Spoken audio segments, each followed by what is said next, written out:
Rebel star Prabhas ప్రస్తుతం 2 సినిమాలు sets మీద ఉంచాడు. అందులో ఒకటి మారుతి డైరెక్షన్లో తెరకెక్కుతున్న రాజాసాబ్ కాగా మరొకటి హను రాఘవపూడి డైరెక్షన్లో తెరకెక్కుతున్న ఫౌజీ ఒకటి. 2 సినిమాలు 2 డిఫరెంట్ జోనర్స్తో అయితే వస్తున్నాయి. రాజాసాబ్ షూటింగ్ 80% వరకు పూర్తి కాగా ఫౌజీ సినిమా మాత్రం ఈ మధ్యనే మొదలుపెట్టారు. అయితే ఇన్నాళ్ళు ఫౌజీని ప్రభాస్ లేకుండా షూటింగ్ నిర్వహించిన డైరెక్టర్ ప్రభాస్ ఇంకా హీరోయిన్తో షెడ్యూల్ ప్లాన్ చేస్తున్నారని తెలుస్తోంది. ఈ సినిమా షూటింగ్ మదురైలోని కారైకుడిలో జరుగుతున్నట్లయితే తెలుస్తోంది. ఇందులో ప్రభాస్ ఒక బ్రాహ్మణ యువకుడిగా కనిపించబోతున్నారట.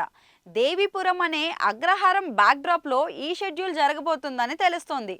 దాదాపు 20 రోజుల పాటు ఇక్కడ షూటింగ్ జరగబోతుందని తెలుస్తోంది. పీరియాడికల్ మూవీగా తెరకెక్కబోతున్న ఈ సినిమాకి ఫ్యాన్స్కి సూపర్ ట్రీట్ అందబోతుందని అంటున్నారు.